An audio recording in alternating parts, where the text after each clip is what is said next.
Party మారడం ఏం కొత్త కాదు. ఇది 94లో తెలుగుదేశంలో ఉండే, 95లో సింహం గుర్తు ఎన్టీఆర్ పార్టీలో ఉండే, 99లో చంద్రబాబు వెంబడిపోయిండు. మరి 2006లో 2014లో టీఆర్ఎస్లో చేరిండు. మరి 2024లో కాంగ్రెస్లో చేరిండు. అది పెద్ద విషయం ఏమి కాదు. కాకపోతే ఒకటి గమనించాలి, టీఆర్ఎస్ పార్టీ మహేందర్ రెడ్డి గారిని 2 సార్లు మంత్రిగా చేసి, వాళ్ళ భార్యను 2 సార్లు జడ్పీ చైర్మన్గా చేసి, వాళ్ళ కుటుంబీకులను జడ్పీటీసీలుగా చేసి, మళ్ళీ మహేందర్ రెడ్డి గారికి ఎన్నికల్లో ఎమ్మెల్యేగా ఓడిపోయిన 2 సార్లు ఎమ్మెల్సీ ఇచ్చి, పార్టీ అనేక రకాల గౌరవం ఇచ్చినప్పటికీ కూడా మరి మహేందర్ రెడ్డి గారు పార్టీ వీడి వెళ్ళిపోవడం పెద్ద విషయం ఏం కాదు. ఆయన పోతే ఇంతే నష్టం, కానీ పార్టీకి జరిగే లాభం ఇంత ఉన్నదని చెప్పేసి కూడా ఈ సందర్భంగా మీ అందరు కూడా చెప్పడం జరుగుతుంది. స్వేచ్ఛగా ఈరోజు బీఆర్ఎస్ పార్టీ నాయకులు, టీఆర్ఎస్ పార్టీ నాయకులు అందరూ కూడా సంతోషం వ్యక్తం చేస్తూ, ఎందుకంటే పార్టీని సర్వనాశనం చేసిన వ్యక్తులు పార్టీ వదిలిపోవడమే మంచి సూచకం అని చెప్పేసి కూడా మేమందరం కూడా ఈరోజు భావిస్తున్నాం.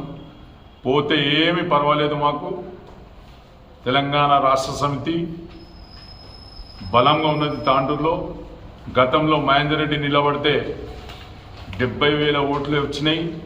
ఈసారి రోహిత్ రెడ్డి నిలబడితే 78,000 ఓట్లు వచ్చిన సంగతి కూడా గుర్తుపెట్టుకున్నాలి. అంటే పార్టీ బలంగా ఉన్నది. ఇంకా కార్యకర్తల్లో మీ యొక్క కోటరి మాలో చేరి ఎన్నికలప్పుడు మా వెంబడి ఉండి మమ్మల్ని వెన్నుపోటు ఒడిచి మమ్మల్ని ఓడగొట్టిరు తప్ప, తాండూరు ప్రజలందరూ కూడా వాళ్ళ ఆశీర్వాదాలు ఎప్పుడు కూడా రోహిత్ రెడ్డి వెంబడి ఉంటాయని చెప్పేసి కూడా ఈ సందర్భంగా మీ అందరూ కూడా తెలియజేసుకుంటున్నాను. మరి ముఖ్యంగా సహజమే, పార్టీ మారడం సహజమే. పార్టీ అనేక మంది నాయకులు, ఈరోజు రాష్ట్ర ముఖ్యమంత్రి ఏ పార్టీ? బీజేపీ, టీఆర్ఎస్, మరి టీడీపీ, కాంగ్రెస్, ఇన్ని పార్టీలు మారిండు. సరే, పార్టీలు మారొచ్చు, కానీ ఇన్ని విధాలుగా పార్టీల లాభం పొంది పార్టీ ఇడిసిపోవడం అనేది చాలా నీచమైన చర్య.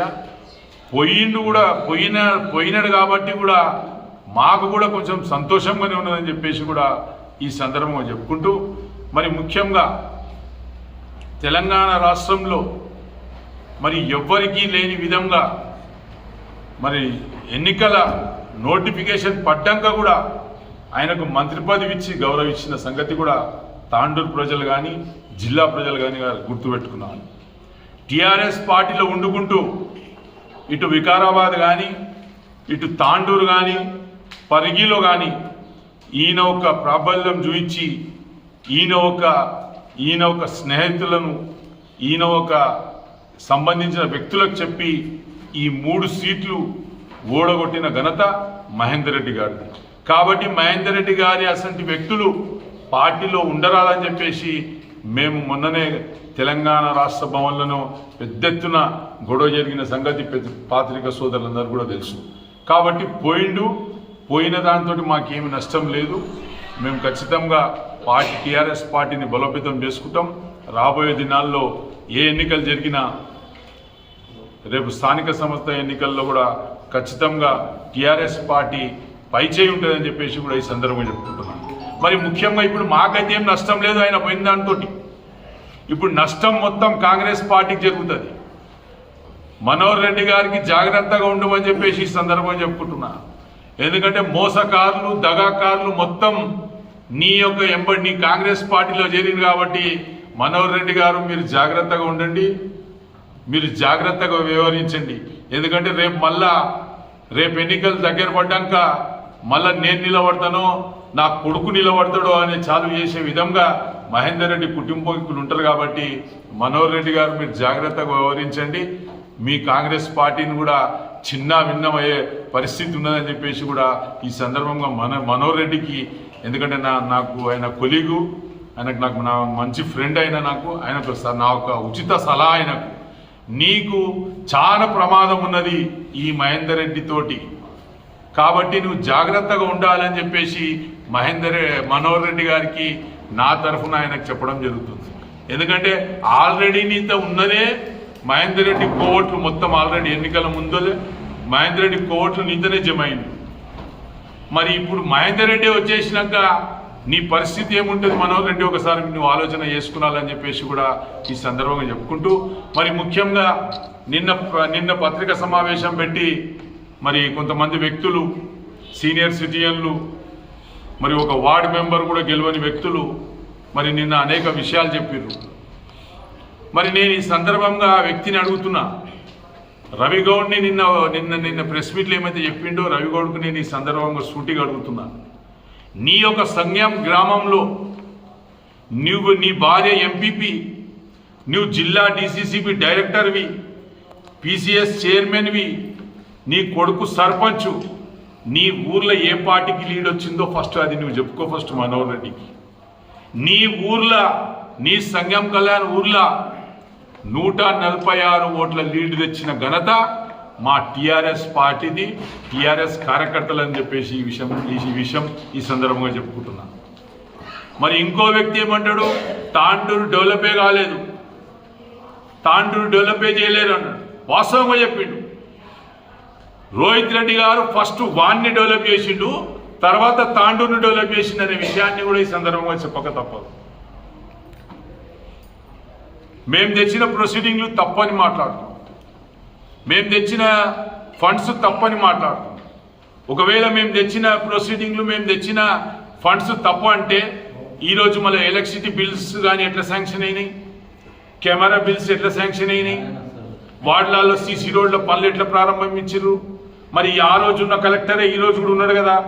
కనీసం తెలివి జ్ఞానం ఏమైనా ఉంటే వాళ్ళకు ఆ కలెక్టర్కు పోయి అడగాలి, మనం ఈ ఇచ్చిన ప్రొసీడింగ్లు తప్ప లేకుంటే ఈ ప్రొసీడింగ్లు ఫేకా అని కలెక్టర్కి అడగాలి. కానీ ఏదో నోటికొచ్చింది వాగడం అంటే మీ స్థాయికి తగదు. రాజకీయాలుగా సీనియర్గా ఉన్నారు మీరు కూడా ఈ విధంగా మాట్లాడితే ఎవడో చిల్లరగాడు మాట్లాడినట్లు మాట్లాడిన ఉంటుంది. కాబట్టి జాగ్రత్తగా అన్ని వ్యవహారాలు, అన్ని విషయాలు తెలుసుకొని మాట్లాడితే బాగుంటుందని చెప్పేసి కూడా ఈ సందర్భంగా చెప్పుకుంటూ, మరి ముఖ్యంగా రోహిత్ రెడ్డి గారి నాయకత్వంలో తాండూరు నియోజకవర్గంలో పార్టీని బలోపేతం చేస్తాం. స్థానిక సంస్థ ఎన్నికల్లో అన్ని ఎన్నికలు మేమే గెలుస్తాం. ఎంపీ ఎలక్షన్లో కూడా మా అభ్యర్థి టీఆర్ఎస్ అభ్యర్థి గెలవబోతుందని చెప్పేసి ఈ సందర్భంగా ఆ విషయాన్ని కూడా తెలియజేసుకుంటూ, మరి నిన్న ఇంకో మాట అన్నారు వాళ్ళు. గతంలో రోహిత్ రెడ్డి గారు ఎమ్మెల్యేగా ఉన్నప్పుడు షాడో ఎమ్మెల్యే ఉన్నారు, ఎమ్మెల్యేకు అన్నారు. ఈరోజు మనోహర్ రెడ్డి గారి తమ్ముడు ఏం చేస్తుండు, కానీ ఒక ఉస్క ట్రాక్టర్ పడితే పోలీస్ స్టేషన్ వస్తుంది. మొన్న పెద్దముల్లో ఉస్క ట్రాక్టర్ పడితే, మంబాపూర్ గ్రామానికి చెందింది ఉస్క ట్రాక్టర్ పడితే ఇదే మనోహర్ రెడ్డి ఎస్పీకి ఫోన్ చేసి, డిఎస్పీలకు ఫోన్ చేసి ఇసుక ట్రాక్టర్లు ఇడిపించిన వ్యక్తి ఈయన కాదా? అక్రమ ఇసుక నడుస్తలేదా? అక్రమ మైనింగ్ నడుస్తలేదా? ఈరోజు అక్రమ శుద్ధ నడుస్తలేదా? ఇవన్నీ కూడా గుర్తుపెట్టుకోవాల్సిన అవసరం ఉన్నది. మీకు ప్రజలు గెలిపించి తాండూరుని అభివృద్ధి చేయమని, మీరు అభివృద్ధి చేయండి, మేము ముద్దనం మీకు సహకరిస్తాం. కానీ మేము తెచ్చిన నిధులు చెత్త కాగితాలు, మేము తెచ్చినవే బంగారు కాగితాలు అంటే మాత్రం ఒప్పేది లేదు. మీరు అదే విషయానికి వస్తే, రాజశేఖర్ రెడ్డి గారు యాలాల్లో శివసాగర్ ప్రాజెక్టుకు మరి ఆ రోజు భూసేకరణ చేసిండు. ఈ రోజు దాకా ఒక్క రైతునికి కూడా ఒక్క రూపాయి రాలేదు. మరి దాని విషయంలో ఈరోజు కాంగ్రెస్ పార్టీ జవాబు చెప్పవలసిన అవసరం ఉన్నది. ఈరోజు మేము తాండూరు పట్టణానికి, తాండూరు నియోజకవర్గానికి 1673 కోట్ల రూపాయలు కేసీఆర్ గారి యొక్క ఆశీర్వాదంతో తాండూరుకి తీసుకొచ్చిన సంగతి గుర్తుపెట్టుకోవాల్సిన అవసరం ఉన్నది. మరి ఈరోజు రోహిత్ రెడ్డి గారు ఎన్ని పనులు చేయాలనో తాండూరులో అన్ని పనులు చేసిన వ్యక్తి రోహిత్ రెడ్డి గారు. గత 60 సంవత్సరాల నుంచి ఏ ఎమ్మెల్యే కూడా చేయని పనులు, ఏ ఎవరితోని శాతగాని పనులు, ఎవరికి దమ్ము సరిపోని పనులు రోహిత్ రెడ్డి గారు చేసిన సంగతి మనం గుర్తుపెట్టుకోవాల్సిన అవసరం ఉన్నది. ఈరోజు చేయమనండి మనోహర్ రెడ్డి గారికి. ఈరోజు మేము చేసి వదిలేసిన సగం పనులు ఉన్నాయి కదా, రోడ్ వైండింగ్లు కానీ, స్టేడియంలు కానీ, బీసీ భవన్లు కానీ, ఐటీఐ కాలేజ్ కానీ, డిగ్రీ కాలేజ్ కానీ, ఇవన్నిటి మీద దృష్టి పెట్టి ఇవన్నీ చేయాలని చెప్పేసి మేము మా టీఆర్ఎస్ పార్టీ తరఫు నుంచి డిమాండ్ చేస్తున్నాం. ఖచ్చితంగా మేము ఇప్పటి నుంచి ఏదైతే కాంగ్రెస్ పార్టీ 6 గ్యారెంటీలు ఇచ్చిందో 100 రోజుల సమయం మా పార్టీ ఇచ్చింది.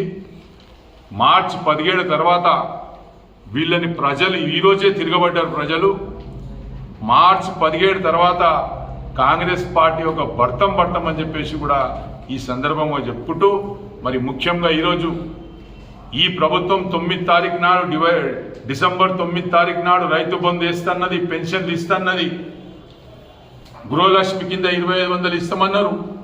మరి అన్నీ కూడా అబద్ధాల మాటలు చెప్పి ప్రజలను మోసం చేసి అధికారంలోకి వచ్చిన సంగతి మీ అందరు కూడా తెలుసు. ఈరోజు రైతులు పంటలు వేసుకోకుండా మరి ఈరోజు దాకా ఎంతో మంది రైతులు చనిపోయారు. ఈరోజు ఆసరా పెన్షన్ లేకుండా మరి ఈరోజు బీద వాళ్ళు, ముసలి వాళ్ళు, ఒంటరి మహిళలు, బీడీ కార్మికులు, గీత కార్మికులు అనేక ఇబ్బందులలో ఉన్నారు. మీ యొక్క ప్రభుత్వం చేసే ఒక వైఫల్యాలని మీరు గుర్తించండి. మనకు తర్వాత టీఆర్ఎస్ పార్టీ గురించి కానీ, టీఆర్ఎస్ పార్టీ నాయకుల గురించి కానీ మాట్లాడాలని చెప్పేసి కూడా ఈ సందర్భంగా చెప్పుకుంటూ, నేను మరొక్కసారి చెప్తున్నా, మనోహర్ రెడ్డి గారు మీరు చాలా జాగ్రత్తగా ఉండండి, లేకుంటే మీకు అసలుకే మోసం జరుగుతుంది.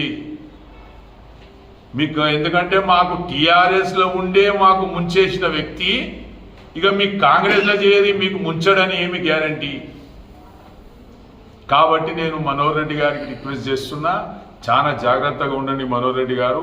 ఎందుకంటే మీరంటే మీ యొక్క స్వభావం, మీ యొక్క గుణం మాకు తెలుసు. కాబట్టి మీరు జాగ్రత్త వహించి ఈ యొక్క కోవట్లతోటి, ఈ దగాకోర్లతోటి, ఈ మోసకారులతోటి మీరు జర బచాయించి ఉండాలని చెప్పేసి కూడా తెలియజేసుకుంటూ, మరి ముఖ్యంగా తాండూరు నియోజకవర్గానికి ఏవేవైతే నిధులు వచ్చినాయో మేము ఇప్పుడు కూడా చెప్తున్నాం, ఎమ్మెల్యే గారికి చెప్తున్నాం, కాంగ్రెస్ పార్టీకి చెప్తున్నాం.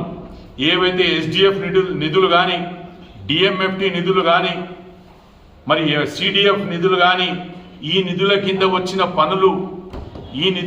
వచ్చిన పనులను ఏమైనా క్యాన్సిల్ చేస్తే మాత్రం పరిణామం చాలా తీవ్రంగా ఉంటుందని చెప్పేసి కూడా ఈ సందర్భంగా చెప్పడం జరుగుతుంది. మేము 100 కోట్లు తెచ్చినామని మీరు కూడా పేపర్ చూపిస్తున్నారు కదా, అది కూడా చెత్త పేపర్ అనాలా? మేము 13 కోట్లు తెచ్చినామని చూపిస్తున్నారు కదా, అది కూడా చెత్త పేపర్ అనాలా? మేము అనమా మాట.